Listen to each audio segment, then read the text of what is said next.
So ayun na nga guys, tayo ay magluto ng ulam na gulay kasi meron kami ditong pritong isda at saka nagsaing na rin ako ng eggs para sa aking ulam. At pandagdag, di ba hindi ako kumakain ng kanin, eggs lang. At saka ayan, nagisa-gisa na ako ng karni. At saka yung aking binili kanina na pichay, gigisahin ko rin. Kasi hindi pa dumarating yung aming nagluluto ng ulam, kaya antok na yung asawa ko, gusto niya nang matulog, kaya ako na yung dito sa kusina at naghugas na rin ako ng pinggan, lahat na naglinis dito kasi ang kalat kanina dito sa aming kusina kasi yung aking mga student is hindi naghugas ng plato at hindi naglinis, nagkalat lang dito sa kusina guys, kaya ayan, naglinis muna ako at saka ayan, nagluto ng ulam namin para pananghalian. At saka habang ako ay nagluluto, yung asawa at saka yung anak ko nandun sa tindahan, sila muna yung bantay doon. Hindi kasi yung asawa ko guys ang nag-duty siya pala kagabi. Yun. Kaya siya antok na ngayon, kaya ayan, binilisan ko na magluto. Sabi ko sa kanya, teka lang, magluto muna tayo ng ulamin kasi preto lang yung nandun sa kusina at hindi ako mabubusog pag hindi ako nagluto ng gulay. Lulutuin natin ng gulay, gisahan ng karni, ayan. Ayan yung ating kakainin ngayon kasi kung mamaya pa is gugutumin na naman ako, kaya sabi ko sa kanya magluto lang ako saglit, bantayan niya muna yung tindahan natin. Ayan, habang ako ay nagluluto, syempre naghuhugas ako ng plato guys, ayan, kaya nabasa yung aking damit. Ayan, pasayo-sayo na si Inday at naglinis na ako dyan sa mesa, pinunasan ko na lahat at masarap talaga magluto pag malinis na yung kusina. Kasi, ayan, si Inday hindi pa yan nakaligo guys kasi wala nga magbabantay sa aming tindahan, no? Kasi may mga pasok yung aking mga student. Tsaka si Alter hindi pa naman yan marunong magbantay sa tindahan. Kaya, mamaya na kami maligo ni Alter pagising na ni Papa niya kasi yung Papa niya kanina is antok na talaga. Binilisan ko na lang nga pagluto ng gulay kasi para meron kaming kakainin ngayong tanghalian. At saka kumuha na ako ng gulay. Ayan, pasayaw-sayaw pa si Inday. Sabi ng asawa ko is inaantok na siya, kaya binibilisan ko talaga at papakainin ko pa yan si Alter. Ayan, malapit na maluto yung ating karni, kaya ilagay na natin yung ating gulay, syempre para masarap. At hindi nga pala ako gumagamit ng tuyo, patis lang yung nilalagay ko kasi yung toyo is hindi yan pasok sa low carb na gulay. At saka ayan, hindi ko matapos-tapos din yung aking pag-voice over kasi marami na rin bumibili-bili dito sa aking tindahan. Ayan, naiinis na ako. At saka ayan na nga, ko na yung aking asawa, pinatulog ko na siya guys kasi nga tapos naman ako maggawa-gawa dito sa tindahan. Ayan, papatuloy lang natin yung ating So ayan, ipagpatuloy na natin yung ating pag-voice over. Hindi talaga matapos-tapos yung ating pag-voice over kasi maraming bumibili-bili dito sa ating tindahan. So ayan na nga, balik tayo dito sa aking pagluluto. Ayan na nga guys, no, nilagay na natin yung gulay. Mabilis lang naman yung maluto yung ating pichay guys. Oh, di ba? Maya guys is yan, luto na yan. Ayan, nilagyan ko pala ng eggs para kagaya ng ampalaya, di ba? Na ganyan na yung pagluto ng ampalaya na may sabaw-sabaw. Yung pichay kasi guys is makisabaw kasi yan, kaya ayan, nilagay ko ng ng eggs. At saka ayan, titikman na natin yung ating pichay. Ayan, masarap na siya, asin at saka lang yung nilagay ko, patis.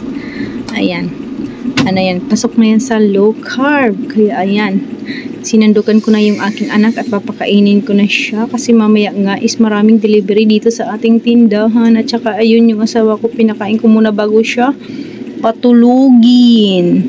Pero ngayon, syempre nag-voice over na ako, natulog na yun siya.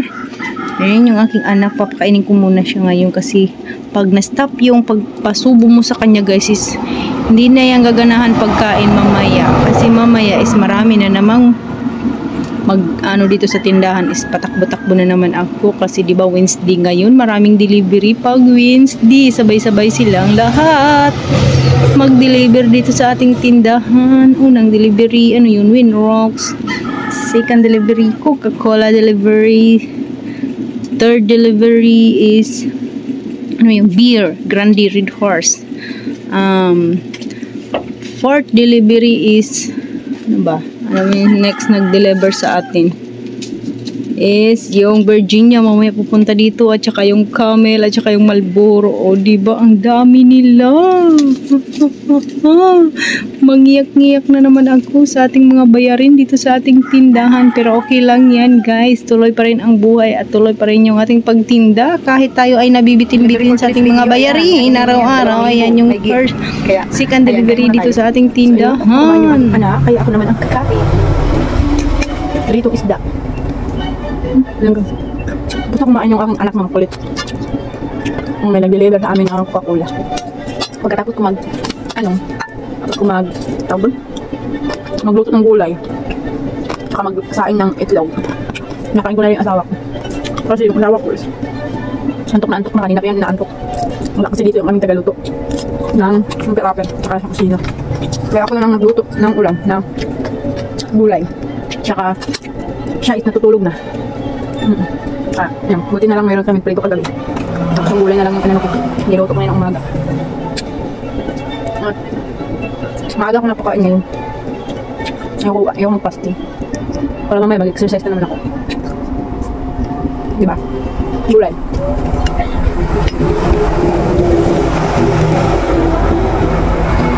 Wala pa kasi nabili ngayon kaya kain muna tayo.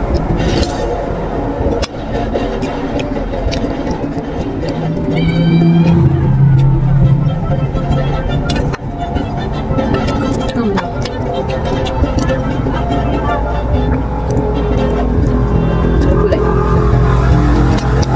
Ulam ha. Tsaka eggs.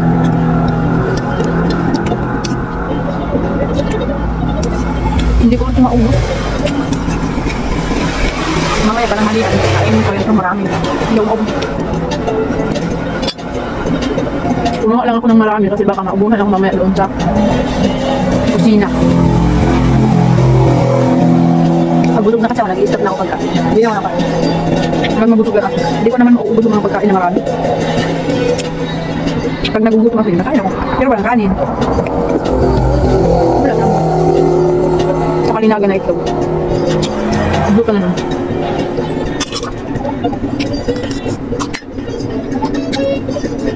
Yan lang yung mag-local.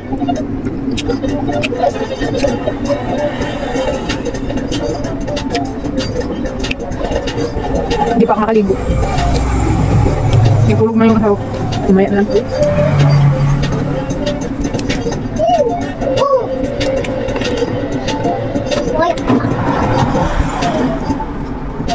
Wednesday ngayon maraming delivery. Urang delivery is yung Winrocks. Kumuha ako ng Winrocks yung hindi pala Winrocks yung kinuha ko. Tuyo lang. Marami pa yung dito sa amin. Second delivery is yung Coca-Cola product. Mamaya is punta sa sigarilyo. Sigarilyo ata. Or bukas pa. Basta. Mga ganun. Kaya kakain muna ako. Mamaya kasi hindi na luto mga kain. Maraming delivery. Kaya kumain ako. Hindi mo maubos ko. Mamaya naman ulit.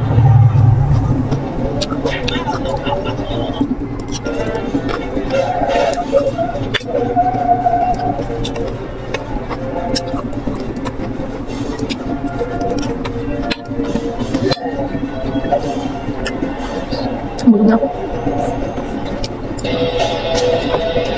Ayaw ko na.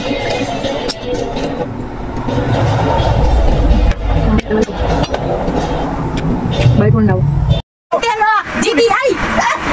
Video na ito! Video na ito! Anong tumakaan ba ito? Ano, i-ready ko lang dito ang camera para makita kita kuwan. Vlogger. Ay, hindi ako? Okay, picture. Thank you, Liwat. Ang mga pasaway ng ano, may pa-promo. Ipa-vlog ko, ano nga pa-promo mga pasaway?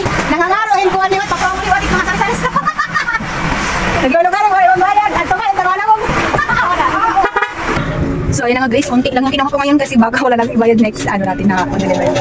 Ayan, yung ating babayaran na next visit is 9,900. Ayan, kasi 6 na mighty green at saka 2 kawin. Isang mighty at saka Winstone. Yung pa-promo nila is yung ano lang ngayon. Yung Yung family, 10 piso. Bilhin nila. Kaya ayun. So yun lang muna. Yun lang muna. Yan yung babayaran, 9,000. Balik nila ulit is October 4. Ayan yung ating babayaran na 9,925. Nag-picture kami dito. Guys, balik tayo dito. Biglang dumating na naman yung bear.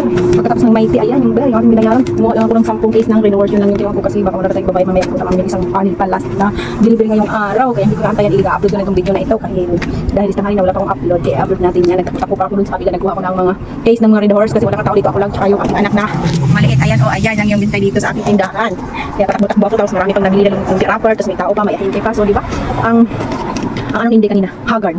At busy-busyhan yung peg kasi nga maraming delivery. Tsaka maraming bumibili-bili. Buti na lang kumain na ako kanina. Tsaka takbuhan pa ako sa likod ng bahay. At ayun, kumuha ko nga yun. Tapos hinakot ko pa yung mga red horse guys kasi wala ka ditong tao. Ako lang mag-isa na dun sa arawan. Kaya tinanong ko muna, hindi ko na binidyo-video. So yun lang po at i-upload ko na itong video na ito. So bye for now. See you tomorrow and see you ano mamayang hapon.